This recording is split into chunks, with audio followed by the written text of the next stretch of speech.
할렐루야.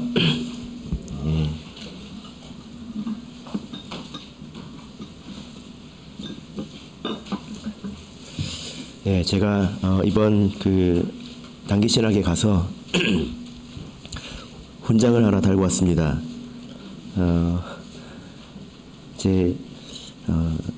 진단을 받았는데 B형 독감이더라고요. 예, 단기 신학 하루 이틀 지나면서 몸이 점점 안 좋아지더니 강의를 시작하는 날 너무 심해져 가지고 병원을 갔다 왔습니다. 병원을 갔다 왔는데 초기여서 진단이 안 나오더라고요. 그래서 약만 먹었습니다. 약만 먹었는데 약이 취해가지고 강의를 하는데 앞에 있는 학생 얼굴이 안 보이더라고요. 예, 지금은 그래도 좀 많이 좋아진 것 같습니다. 또 이렇게 한 번씩 병을 앓는 것이 또 좋은 점이 있죠. 우리가 이렇게 나약하다는 것을 알게 되고 또 아픈 사람들의 마음을 또 헤아릴 수 있게 되지 않습니까? 네. 네, 예수 그리스도 이름으로 하나님 말씀 증거하겠습니다. 오늘 말씀은 사도행전 24장 1절부터 7절 말씀입니다. 오늘 이 본문을 본문으로 내가 기쁘게 변명하나이다 라는 제목으로 하나님 말씀을 증거하겠습니다. 본문은 차차 읽도록 하겠습니다. 바울 사도는 유대인의 암살의 위협을 벗어나서 벨릭스 총독 앞에 이르렀습니다. 아주 큰 어려움이 바울 사도에게 있었는데요. 그런 위기, 다양한 위기를 바울 사도가 벗어나기 위해서 바울 사도가 무엇을 했는가 우리가 생각을 해보면 성경에서는 바울 사도가 무엇을 했다라고 말하고 있는 것이 없습니다. 바울 사도는 적극적으로 뭘 했다 이렇게 말할 수가 없습니다. 이것이 바울 사도의 삶으로 보자면 아주 큰 변화입니다. 이 점이 바울 사도의 인생에 있어서 아주 큰 변화인데요. 그는 본래 이런 사람이 아니죠. 원래 아주 열정적이고 그리고 의지력 있는 그런 사람이었습니다. 무엇을 하든지 그랬죠.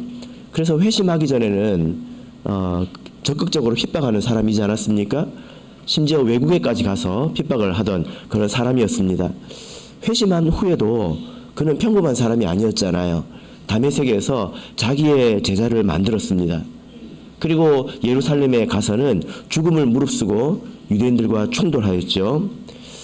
그러나 하나님께서는 그를 그냥 다소로 보내셨습니다. 그래서 무려 10년간이나 조용히 지내게 하셨습니다. 이것이 하나님께서 그를 단련하시고 훈련하시는 것이었죠. 이런 사람은 이렇게 훈련을 받아야 되는 것입니다. 여러분, 이때 바울 사도가 무엇을 배웠을까요? 이 다소에 있는 10년 어떤 사람이 보기에는 이렇게 훌륭한 사람을 10년 동안 허송세월 살게 하다니, 이렇게 묵혀두다니 이렇게 생각할 수 있지만 이것이 무엇보다도 바울 사도가 배워야 하는 것이었습니다. 그는 하나님 뜻 안에서 순종하는 것이 무엇이고 하나님 뜻 안에서 열심을 내는 것이 무엇이고 또 힘들어도 낙심하지 않고 절망하지 않고 모든 것에 순응하는 그것을 배운 것입니다. 그래서 마지막 이 바울 사도의 삶의 모습을 보면 인간적인 의지라고는 조금도 보이지 않고 오직 하나님의 인도하심에 자기 삶을 완전히 내어 맡기고 살아가는 이 모습을 볼 수가 있습니다. 이 모습을 볼 때 우리는 예수님을 생각하게 되는데요. 자, 우리 이사야서 53장을 보겠습니다. 이사야서 53장 7절을 보겠습니다.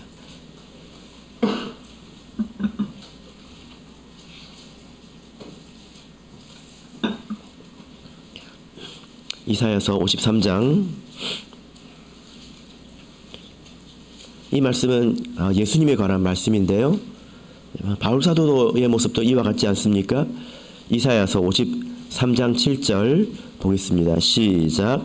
그가 곤욕을 당하여 괴로울 때에도 그 입을 열지 아니하였으며 마치 도수장으로 끌려가는 어린 양과 털 깎는 자 앞에 잠잠한 양같이 그 입을 열지 아니하였도다. 순응하시는 예수님을 예언하고 있는 모습입니다. 또 한편으로 바울 사도의 이런 모습을 생각하면 하나님 곁에서 6 날개로 날고 있는 천사를 보는 것 같습니다. 스랍이라고 하는 천사가 있는데요. 이 천사는 날개가 6이 있습니다. 좌우로 3개씩 있죠.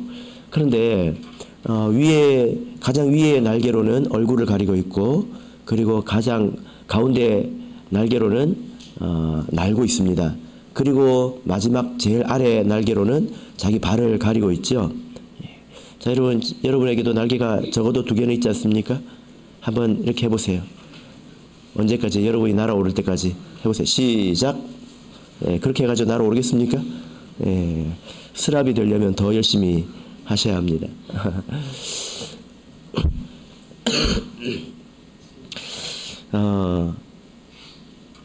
스랍은 하나님 앞에서 열심히 섬기는 천사입니다. 그러나 그가 얼굴을 가리고 발을 가리는 것은 열심히 있지만 그는 하나님을 두려워하고 또 그가 정결하기를 힘쓴다는 것이죠. 또 주 앞에서 겸손하다는 것입니다. 이 2가지를 겸비하는 것이 참 어렵잖아요. 그죠? 열정 있는 사람은 교만하기가 쉽거든요. 열정 있는 사람은 거침없기가 쉽습니다. 그러나 바울 사도는 이 스랍처럼 아주 열정적이고 최선을 다한 사람이었지만, 그러나 그는 겸손하고 멈출 때와 또 입을 닫아야 할 때 이때를 잘 분별하는 그런 사람이었다라는 거지요. 죄송합니다. 바울 사도를 보면 이렇게 순응하는 모습을 볼 수 있는데, 반면에 바울 사도를 죽이려고 하는 이 유대인들을 보면 정반대의 모습을 볼 수가 있습니다. 유대인들은 지금 생각이 잘못되지 않았습니까? 바울 사도가 주는 복음을 잘 받고 있지 않잖아요. 그죠? 근데 잘 모르는 것은 어쩌면 좀 불쌍히 여길 수도 있습니다. 왜냐하면 누구든지 착각할 수 있고 누구든지 잘 모를 수 있기 때문에 잘 모른다는 것만 가지고 채찍질을 할 수는 없잖아요. 그죠? 잘 몰라서 바울 사도를 이렇게 핍박하는 것일 수도 있지 않습니까?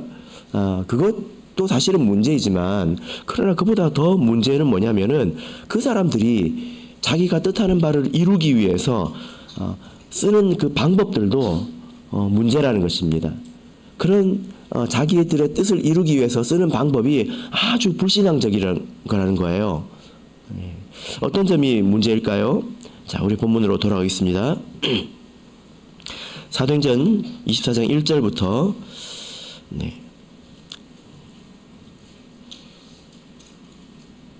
3절까지 우리 같이 읽겠습니다. 먼저 읽겠습니다. 1절 3절 시작.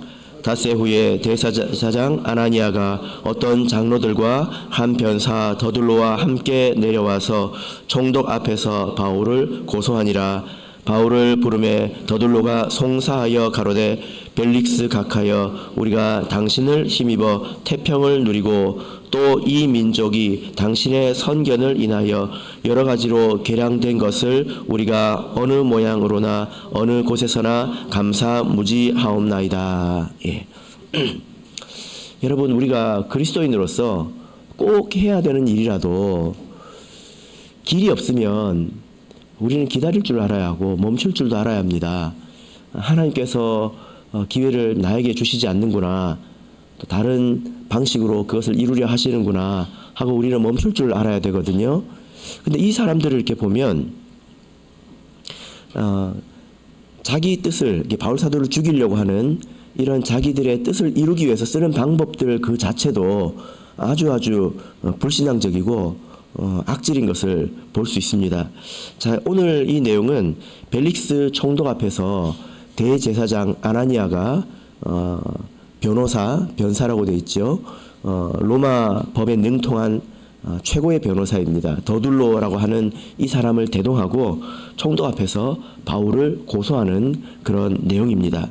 이 내용을 살펴보면 이 사람들은 자기들이 뜻하는 바를 이루기 위해서 수단과 방법을 가리지 않는구나, 이것이 정말 악한 것이구나, 이런 생각을 하게 되는데요. 정리를 해보자면, 첫 번째는 그들이 자기 양심을 버리고 있다는 것입니다. 유대인들은 이방인들과 잘 대하지 않습니다. 이것은 잘 아시죠? 유대인들은 이방인들과 잘 대면하지 않습니다. 더군다나 이방인의 집에는 더욱더 들어가지 않습니다. 특별히 또 들어가지 않는 곳이 있는데 이방인의 법정 같은 곳에는 더욱더 들어가지 않습니다. 그런데 지금 이 대제사장이 예루살렘을 떠나서 이방인의 법정에 지금 들어가고 있지 않습니까? 그죠? 이게 참 이제 모순적인 모습이잖아요. 그죠? 왜냐하면은 자기들은 이방인과 다르다. 이방인들과 접촉하지 않는다. 이방인들과 교제하지 않는다. 이것으로 자기들이 거룩하다고 거룩한 것을 뽐냈습니다. 우리는 저렇게 더러운 이방인들과 같지 않고 우리는 경건하다. 우리는 깨끗하다. 이렇게 자기를 드러냈단 말이에요. 그래서 예수님께서 이 땅에 오셨을 때도 바리새인들이 뭐라고 했습니까? 예수님, 왜 저렇게 더러운 죄인들과 세리의 집에 들어가서 먹고 마십니까? 이렇게 말했단 말입니다. 그런데 지금 이 사람들이 평소에 그런 자기들의 규칙, 자기들의 율법을 가지고 자기들을 뽐내왔는데 이제 자기들이 원하는 것이 생겼잖아요. 뭐죠? 바울 사도를 죽이는 것입니다.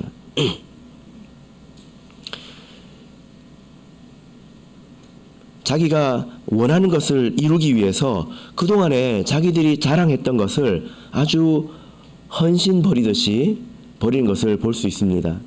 제가 오늘 이 말을 한번 생각해봤거든요. 헌신짝 버리듯이. 이 말이 무슨 말입니까? 우리가 신발은 항상 신고 다니는 거잖아요. 내 몸처럼 여기는 거지 않습니까? 잘 신고 다니다가 버리는 날에는 어떻게 버립니까? 미련 없이 바로 버리잖아요. 그러죠?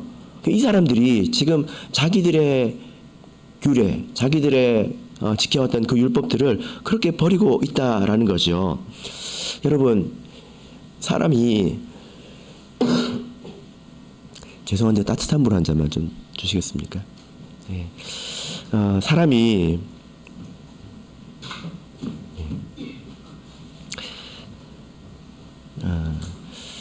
유대인들이 이렇게 이방인의 법정에 들어간 것이 정말 죄가 될까요?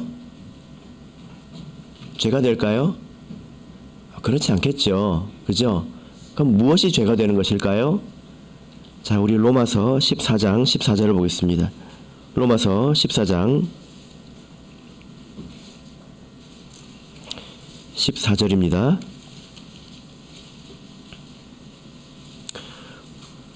로마서 14장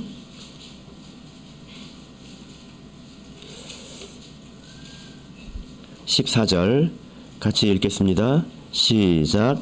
내가 주 예수 안에서 알고 확신하는 것은 무엇이든지 스스로 속된 것이 없으되 다만 속되게 여기는 그 사람에게는 속되니라. 이 말씀은 음식에 관한 말씀이에요. 이 말씀을 모든 내용에 적용해서는 안 됩니다. 아시겠죠? 이 말씀을 가지고 아무데나 적용하면 안 돼요. 본래는 음식에 적용되는 그런 말씀입니다. 근데 이 원리로 놓고 보자면 스스로 죄라고 여기면서 행하는 것은 죄가 된다는 것이지 않습니까? 그죠? 유대인들은 이렇게 이방인의 집에 들어가고 그들과 교제하고 이런 것들이 죄고 부정해지는 것이라고 믿었습니다. 그런데 지금 이 사람들이 이렇게 자기 뜻을 이루기 위해서 양심을 버리고 있잖아요. 양심을 버리고 자기들이 하고 싶은 일 이것을 행하고 있지 않습니까? 이것이 바로 악한 것이라는 겁니다. 우리가 주 예수 안에서 양심을 버려가면서까지 이루어야 될 일이 있을까요? 내가 양심을 버려가면서까지 아무리 뭐 좋은 일을 한들 뭐 교회를 짓고 뭐 교회를 세우고 뭘 해본들 그것이 나에게 정말로 상이 될까요? 그러지 않겠죠. 그죠? 예. 자, 두 번째는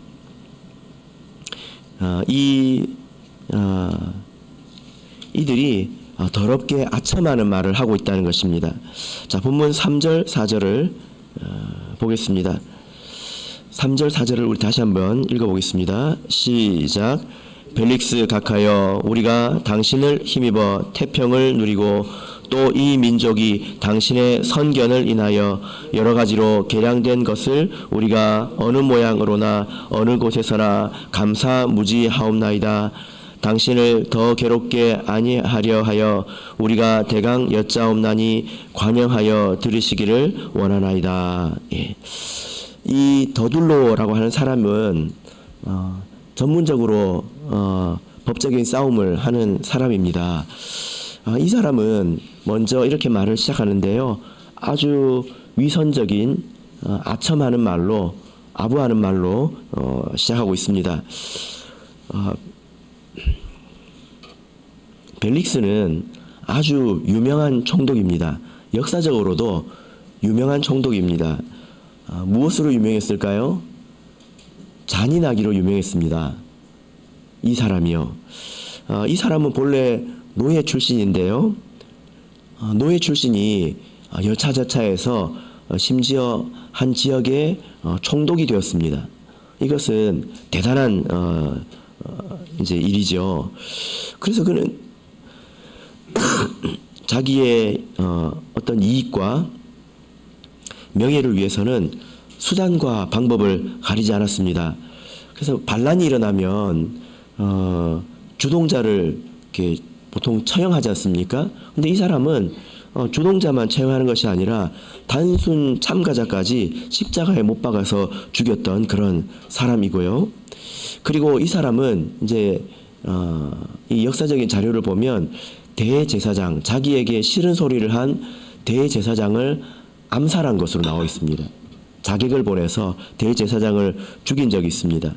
그리고 지금 조금 있으면 나오는데 이 벨릭스에게는 아내가 있습니다. 이 드루실라라고 하는 아내가 있는데 이 여자는 본래 다른 사람의 아내였습니다. 근데 그 여자를 술수로 꿰어서 지금 자기 아내로 삼았다는 거죠. 그래서 이 어떤 역사가는 뭐라고 말하냐면 이 벨릭스는 짐승의 마음을 가지고 왕의 권한을 행한 사람이다. 이렇게 말을 하고 있습니다. 이후에 나오는 베스도 총독과는 아주 다른 사람이거든요.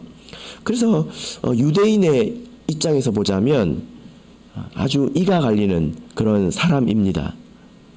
아주 미운 사람이죠. 근데 이 사람에게 뭐라고 말하고 있습니까? 3절을 보시면 우리가 당신을 힘입어 태평을 누리고, 우리가 당신 때문에 우리 민족이 태평성대를 누리고 있다는 것입니다. 그리고 하는 말을 보면 당신 때문에, 당신의 이 선견 지명 때문에 우리가 아주 발전하고 있다. 이런 말들은 보면 거의 신들에게 고백하는 그런 내용 같아요. 이것을 대제사장이 대리인의 입을 통해서 지금 말하고 있습니다. 여러분, 이것을 누가 믿었을까요? 말하는 사람은 정말로 이렇게 생각했을까요? 듣는 사람은 그것을 믿었을까요? 그렇지 않죠. 말밖에 없는 것입니다. 자, 우리 유다서를 보겠습니다. 유다서 1장 16절을 보겠습니다. 유다서 1장 16절입니다.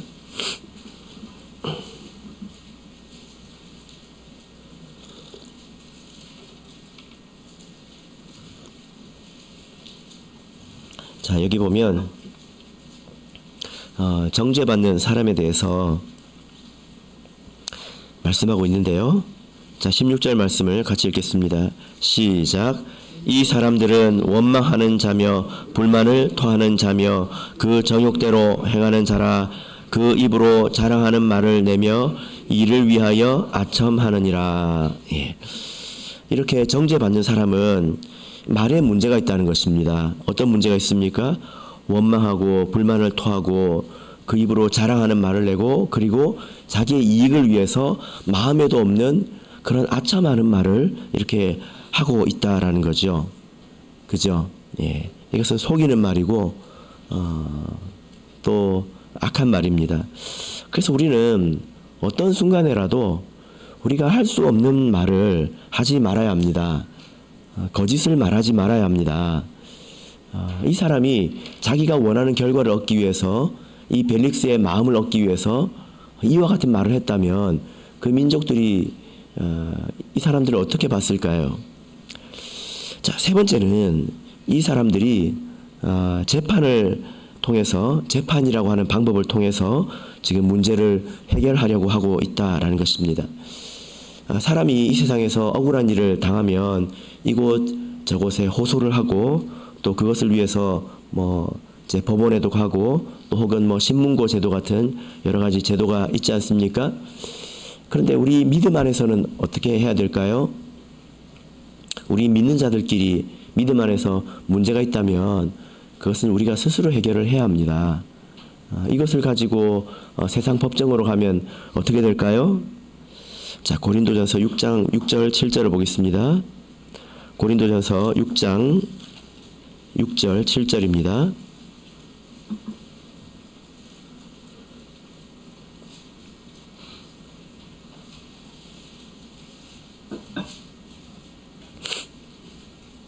고린도전서 6장 6절 7절 읽겠습니다. 시작.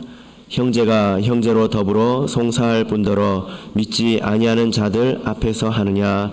너희가 피차 송사함으로 너희 가운데 이미 완연한 허물이 있나니 차라리 불의를 당하는 것이 낫지 아니하며 차라리 속는 것이 낫지 아니하냐. 예. 자, 1절부터 이 말씀을 보시면 우리 그리스도인들은 세상 사람들이 가지고 있는 기준, 또 가치보다 훨씬 더 높은 기준으로 살아가고 있는 사람들이지 않습니까? 그래서 우리가 세상을 판단하는 것이 맞습니다. 하나님의 말씀을 가지고 훨씬 더 높은 잣대를 가지고 온전한 잣대를 가지고 세상을 판단하는 것이 우리의 몫인데, 우리 내부의 문제를 스스로 해결하지 못해서 믿지 않는 사람들에게 가서 재판을, 판단을 의뢰하는 것이, 이것이 합당하느냐 이 말입니다. 그것이 이미 진 것이다라는 거죠. 이미 완연한 허물이 있다 이렇게 말씀을 하고 있습니다. 그래서 정말 억울한 일이 있어도 하나님을 생각하며 참는 것이 낫다는 거죠. 지는 것보다는 하나님께서 선을 이루실 것이라 믿고 참는 것이 성도의 마땅한 태도입니다. 이것이 송사하는 것보다 차라리 낫다는 거죠. 만약에 이런 인간적인 판단만 있다면 우리가 믿는 하나님은 어디 계실까요? 지금 세 가지를 이렇게 살펴봤습니다. 유대인들은 바울을 지금 판단하고 있고 죽이려고 하고 있는데 그 판단 자체가 잘못된 것입니다. 그러나 그것만큼 문제가 그 사람들이 자기의 뜻을 이루려고 하는 것을 보면 하나님이 없는 것 같아요. 수단과 방법을 가리지 않고 양심을 팔고, 그리고 마음에도 없는 거짓말을 하고, 그리고 성도에 어울리지 않는 이런 방법을 사용해서 자기 뜻을 이루려고 하는 것을 볼 수 있습니다. 이렇게 해서 아무리 좋은 일을 해본들 그것이 우리에게 영광이 되지 않는다는 것을 우리가 반드시 기억을 해야 합니다. 그런 면에서 보자면 오늘 바울 사도는 완전히 반대의 모습이지 않습니까? 정말 억울한 일을 당했고 어처구니 없는 그런 일을 당했지만 그는 정말 차분한 마음으로 자기에게 주어진 기회에 말을 할 뿐입니다. 아무것도 하지 않죠. 이것이 믿음의 태도인 것이죠. 자, 그러면 이 사람들은 바울 사도를 어떤 내용으로 지금 고발하고 있을까요? 자, 본문으로 돌아와서 5절 6절을 보겠습니다.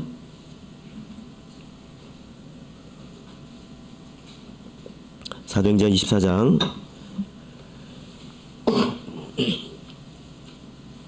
5절 6절.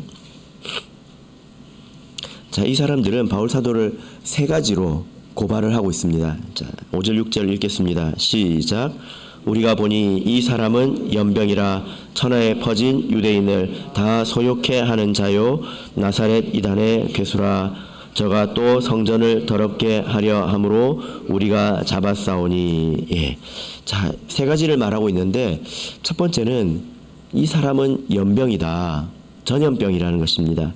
그래서 가는 곳마다 소란을 일으키고 있다. 이렇게 말을 하고 있습니다.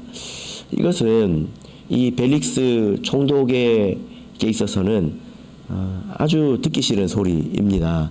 왜냐하면 로마는 굉장히 큰 제국이잖아요. 다양한 민족과 다양한 그 나라, 다양한 또 종교가 어우러져서 한 제국을 이루고 있습니다. 그러다 보니까 그 안에 내부적인 갈등을 잘 해결하는 것이 이 로마의 굉장히 큰 숙제였고, 그것을 잘 하지 못하는 총독들은 소환당해서 심판을 받기도 했습니다. 그러니까 이 사람이 가는 곳마다 소란을 일으킨다라고 하는 것은 벨릭스에게는 굉장히 위협적인 그런 소식이지 않습니까? 이 사람 때문에 당신이 책망받을 수도 있다. 이런 이야기가 되겠습니다. 두 번째로 이 사람들은 또 그를 나사렛 이단의 괴수라고 말하고 있습니다. 나사렛 예수를 믿는 이단이라고 말하고 있죠. 이단은 뭐 한자 뜻으로는 끝이 다르다 이런 의미인데, 우리는 정도에서 벗어난 사람들을 보통 이단이라고 이렇게 말하지 않습니까? 반면에 유대교는 로마에서 공인된 그런 종교였습니다. 그래서 이 사람들이 지금 공인되지 않은 그런 종교를 퍼뜨리고 있다 이렇게 말하고 있는 것입니다. 이것이 서로 관계가 있죠. 종교와 사회는 서로 영향을 주고받습니다. 종교로 인해서 사회가 시끄럽기도 하죠. 그래서 가끔 보면 종교로 인해서 갈등이 많이 일어나니까 그런 것 때문에 종교 자체를 가까이 하지 않으려고 하는 사람들도 제법 있습니다. 뭐 지금 세상을 보면 이스라엘과 팔레스타인 분쟁도 종교가 또 한 몫을 하고 있죠. 그리고 뭐 텔레비전에 나오는 뭐 JMS라든지 혹은 신천지라든지 이런 것들을 보면 종교적인 문제가 사회적인 문제가 또 되고 있지 않습니까? 이것을 당신이 가만둘 것이냐 지금 이렇게 말하고 있는 것입니다. 세 번째는 그는 성전을 더럽게 했다 이렇게 말하고 있습니다. 이방인을 성전으로 이끌어들였다 이렇게 말하는 것인데요. 왜 이렇게 이제 말하고 있냐면 로마는 비교적 각 나라의 종교나 이런 것들을 인정해 줬습니다. 그래서 성전 같은 경우에는 성전에 이방인들이 들어왔을 때 그 이방인을 죽여도 로마가 특별히 관여하지 않았습니다. 그 정도의 자치권을 허용을 해줬단 말이에요. 그러니까 그런 우리에게 허용해준 그 권리를 우리가 사용하게 해달라 이런 이제 호소가 되겠죠. 이렇게 아주 정교한 세 가지의 칼로 지금 바울 사도를 찌르려고 지금 하고 있습니다. 여러분 바울 사도는 이에 대해서 어떻게 반응을 했을까요? 바울 사도는 굉장히 난처한 상황에 처했습니다. 유대인들이 최고의 변호사를 대동해서 자기를 죽이려고 하고 있습니다. 그리고 이 벨릭스는 아주 공정한 사람이 아니에요. 나중에 보면 나오지만 이 사람은 이익을 위해서라면 얼마든지 마음이 굽어질 수 있는 그런 사람입니다. 인간적으로 보자면 굉장히 불리한 상황이고 정말로 이 바람 앞에 선 촛불과도 같은 그런 지금 상황이지 않습니까? 이런 그 절체절명의 위기 상황에서 바울 사도는 지금 어떻게 말하고 있을까요? 자, 10절 읽겠습니다. 10절 시작. 총독이 바울에게 머리로 표시하여 말하라 하니 그가 대답하되 당신이 여러 해 전부터 이 민족의 재판장 된 것을 내가 알고 내 사건에 대하여 기쁘게 변명하나이다. 예. 자, 여러분 지금 이 총독이 굉장히 교만하지 않습니까? 바울 사도에게 자 이제 네가 한번 말해봐 하고 뭘로 말하고 있습니까? 머리로 말하고 있죠. 이렇게 한번 말해봐. 이런 몸짓을 통해서 이 사람이 얼마나 교만한 사람이고 바울 사도가 얼마나 불리한 상황에 처해 있는지를 우리가 볼 수 있습니다. 여러분 이때 바울 사도는 어떻게 하고 있어요? 어떻게 말합니까? 큰일 났다. 내가 지금 이제 여기서 무슨 짓이든지 해서 내가 살아남아야 될 텐데 큰일 났다 하고 몸부림치지 않습니다. 자기가 가지고 있는 그 믿음을 그대로 이야기합니다. 바울 사도에게 한 가지 믿음이 있었는데요. 나라를 다스리는 권력자들에 대한 그런 믿음이 있었습니다. 어떤 믿음이 있을까요? 자, 로마서 13장 1절을 보겠습니다.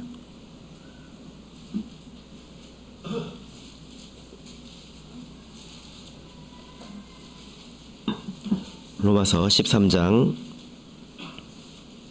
1절입니다.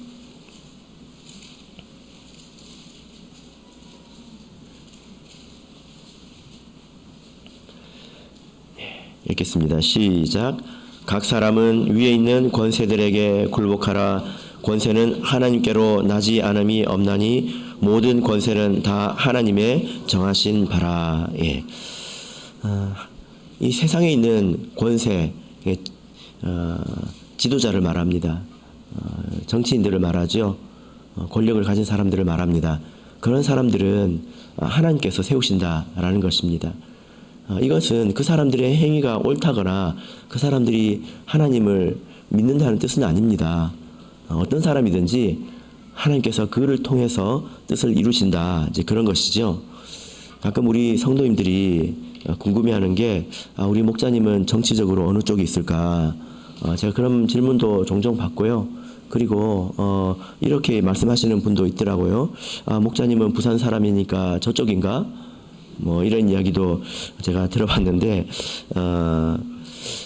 우리가 말할 수 있는 것은 무엇입니까? 권세 있는 사람은 하나님이 세우신다는 거예요.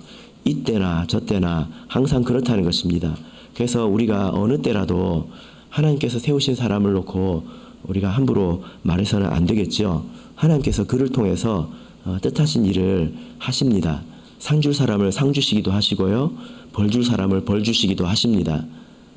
우리가 그걸 믿고 해야 합니다.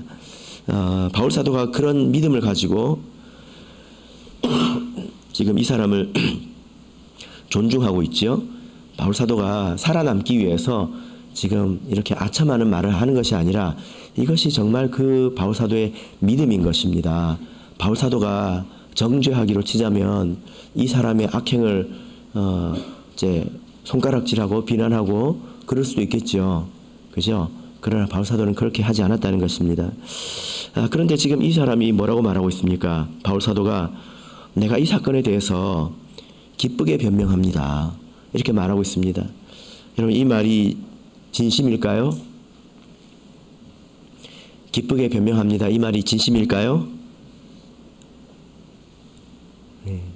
아니면 적어도 이 정도 립 서비스는 해줘야지 이런 것일까요? 네. 자, 우리 마태복음 5장을 보겠습니다. 마태복음 5장 11절 12절입니다. 마태복음 5장 11절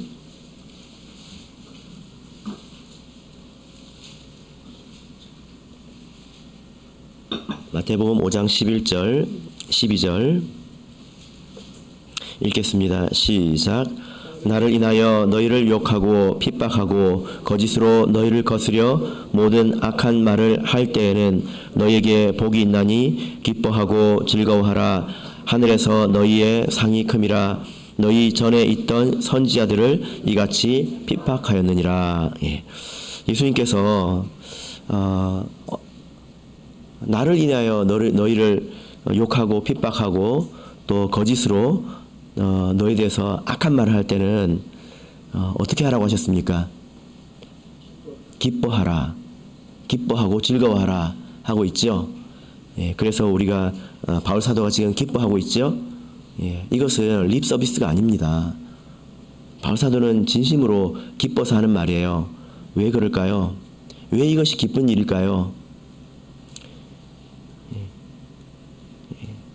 이 세상에 고발당하는 자와 고발하는 자만 있다고 생각해 보십시오. 여러분께서 만약에 고발당하는 자가 아니라면 기뻐하시겠습니까? 기뻐할 수 없지요. 왜 그런가요? 여러분이 고발하는 자이기 때문입니다. 바울 사도가 지금 이 순간에 기뻐하고 있는 것은 지금 자기가 하나님의 편에 서 있기 때문입니다. 지금 이 상황 속에서는 고발하는 자와 고발당하는 자밖에 없지 않습니까? 그 안에서 내가 고발당하지 않는 자, 핍박받지 않는 자라면 자기는 하나님의 그 편 밖에서 핍박하고 고발하는 자이잖아요. 예, 무엇이 더 낫습니까, 여러분? 하나님의 편에 서서 핍박당하고 고발하는 것이 낫습니까? 아니면 하나님 밖에서 핍박하는 것이 낫습니까? 무엇이 더 낫습니까? 그죠?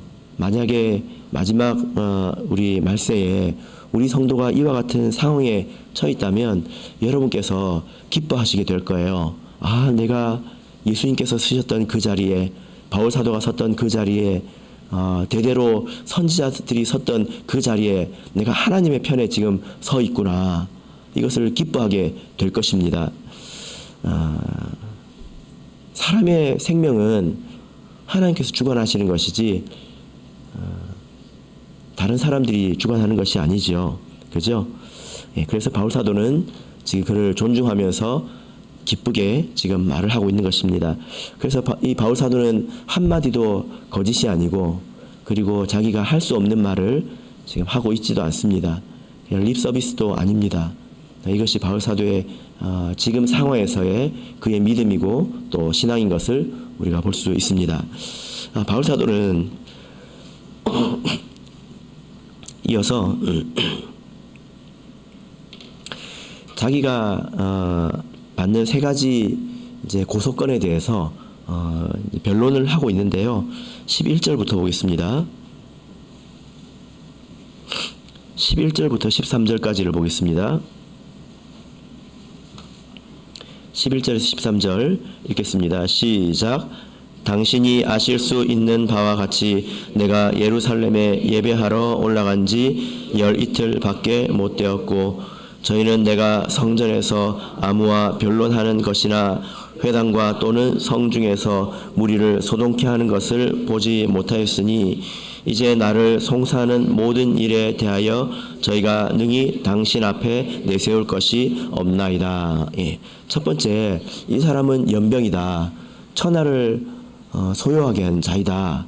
예, 이런 그 고발에 대해서 바울 사도가 이렇게 말합니다. 내가 지금 예루살렘에 온 지 12일밖에 안 됐다. 그리고 12일 가운데서도 며칠은 내가 성결례를 행했고, 그리고 얼마 뒤에 바로 내가 잡혀왔는데 내가 언제 시간이 있어서 사람들을 소란을 일으켰겠는가. 시간 자체가 없었다. 그래서 만약에 그런 일이 있다면 그 사람들이 증거를 한번 가져와 보라고 해라. 저 사람들이 보여줄 증거가 없지 않느냐. 이렇게 말을 하고 있는 것입니다. 두 번째는 나사렛 이단의 괴수라는 것인데요. 14절부터 16절을 보시면 제가 간단히 말씀을 드리겠습니다. 바울 사도가 이 부분에 대해서는 반복적으로 말하고 있는데요. 자기가 믿는 것은 구약 성경을 완전히 믿는 것이지 구약 성경을 버리고 전혀 다른 것을 믿는 것이 아니다. 이렇게 말을 하고 있는 것입니다. 그래서 여기 14절을 보면 그러나 이것을 당신께 고백하리이다. 내가 고백한다. 이렇게 나오잖아요. 이것이 바로 신앙 고백입니다. 세 번째는 성전을 더럽혔다라는 그런 죄목에 대해서 이야기를 하고 있습니다. 17절부터 21절까지 바울 사도는 그것이 사실이 아니다 이렇게 말을 하고 있는데요. 내가 성전을 더럽히러 온 것이 아니라 이스라엘 백성을 위해서 구제하기 위해서 구제 헌금을 내가 들고 왔고, 성전에서 내가 결례를 행했는데 무슨 성전을 더럽힌다는 것이냐. 지금 이 대제사장과 더둘로 그 일행들이 하나도 증거가 없는 것들에 대해서 이제 뒤집어 씌우고 있다고 지금 바울 사도는 이야기를 하고 있습니다. 우리가 이 내용을 보면 이제 마지막 시대 우리 성도들은 정말로 이 바울처럼 신앙 안에서뿐만이 아니라 세상 법에 대해서도 우리가 주 안에서 순종해야 된다라는 것을 우리가 볼 수 있습니다. 마지막 때의 사람 하자면 구약에서는 다니엘을 들 수 있죠. 다니엘서 6장 4절을 보면 이렇게 말씀을 하고 있습니다. 이에 총리들과 방백들이 국사에 대하여 다니엘을 고소할 틈을 얻고자 하였으나 능히 아무 틈 아무 허물을 얻지 못하였으니 이는 그가 충성되어 아무 그릇함도 없고 아무 허물도 없음이었더라. 예. 지금 바울의 모습과 그리고 다니엘의 모습이 같지 않습니까? 그들에게는 아무 틈 아무 허물도 없는 것을 볼 수 있습니다. 벨릭스는 이런 제 변론을 듣고 나서 바울 사도가 무죄인 것을 알았습니다. 그래서 우리 모든 성도님들께서도 세상을 살아가실 때도 세상에 있는 법을 잘 지키고 준수하면서 살아가시기를 바랍니다. 세상에는 눈먼 돈도 있고 그리고 뭐 여러 가지 편법들을 행하는 사람들도 있지 않습니까? 우리 성도들은 정직하게 사는 것이 이 길을 우리가 따라가는 것이라고 말할 수 있습니다.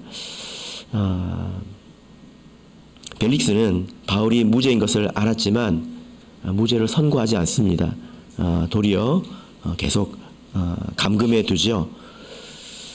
어쩌면 이 때문에 바울 사도가 안전했을 수도 있습니다. 로마의 보호를 받게 되는 거죠. 자, 이어서 24절부터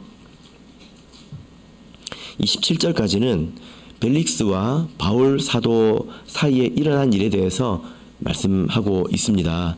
자, 24절부터 27절을 우리 같이 읽어보도록 하겠습니다.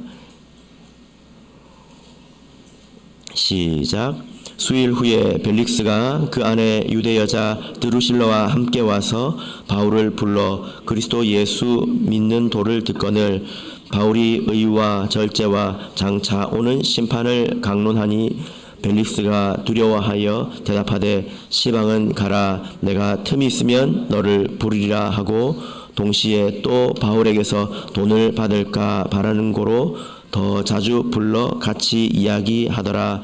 이태를 지나서 보르기오 베스도가 벨릭스의 소임을 대신하니 벨릭스가 유대인의 마음을 얻고자 하여 바울을 구류하여 두니라. 예.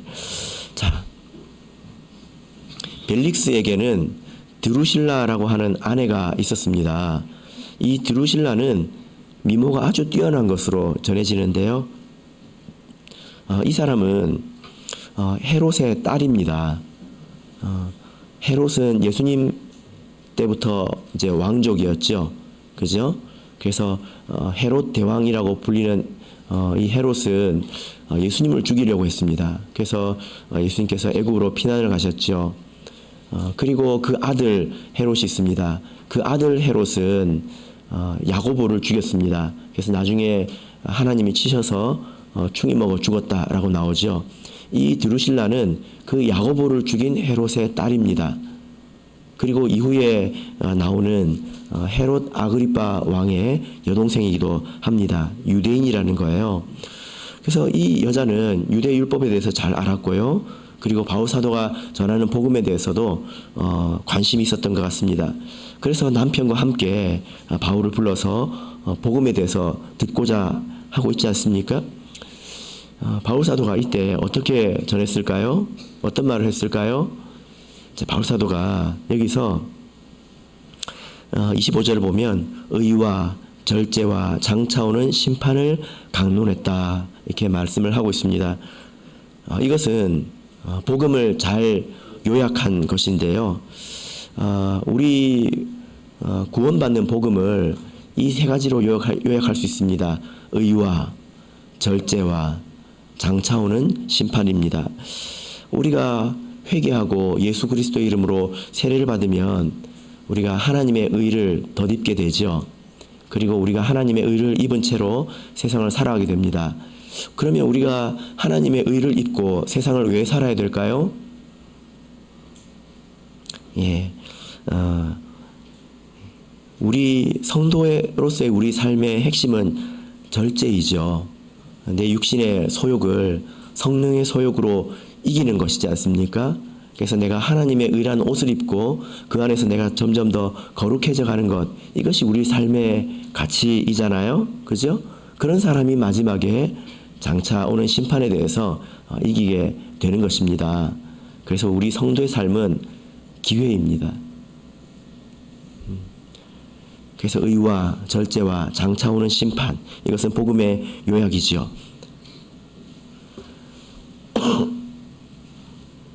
한편으로 이 말은 벨릭스에게는 아주 듣기 싫은 말이었을 것입니다. 벨릭스의 마음을 찌르는 말이었을 거예요. 왜냐하면 그는 악행을 많이 저질렀기 때문입니다. 많은 사람들을 죽였습니다. 그리고 다른 사람의 아내도 빼앗았습니다. 지금 드루실라라고 하는 이 아내도 세 번째 아내입니다. 무엇이든지 절제하지 않고 취합니다. 이런 삶의 결과는 무엇입니까? 불심판이잖아요. 그죠? 바울 사도가 이 사람이 듣고 어떤 마음을 가졌을지 분명히 알고 있지만, 그러나 바울 사도는 자기가 알고 있는 복음에 대해서 전혀 가감하지 않고 있는 그대로 말하고 있습니다. 벨릭스 같은 삶을 살고 있는 사람이 그 복음을 들었을 때 두려웠다는 거죠. 물론 바울 사도는 회개하라고 했을 것입니다. 그러나 이들은 그 복음을 들은 것을 기뻐하고 회개한 것이 아니라 이들은 두려워하고 멀리했다는 것을 알 수가 있습니다. 왜 기뻐하고 회개하지 않았을까요? 바울 사도가 설교를 했는데 이 천하의 바울 사도의 설교를 듣고도 왜 그는 회개하지 않았을까요? 안 믿어져서 그랬을까요? 그렇지 않습니다. 예수님의 말씀에 사람이 하나님과 재물을 겸하여 섬길 수 없기 때문에 그런 것입니다. 하나를 잡으면 하나를 놓아야 되는 것입니다. 그가 자기 손에 잡고 있는 이런 권력과 그리고 부귀영화 이런 것들을 놓기 싫었기 때문에 그가 복음을 듣기를 두려워했다라는 거죠. 여러분, 그래서 당장 이렇게 한다고 해서 그런 마음이 사라질까요? 27절을 보시면 벨릭스는 무려 2년 동안이나 바울을 곁에 두고 있었습니다. 이것은 그에게 있어서 어마어마한 그런 기회였겠죠. 이후에 벨릭스는 이제 본국으로 소환이 되고 베스토 총독이 부임하게 됩니다.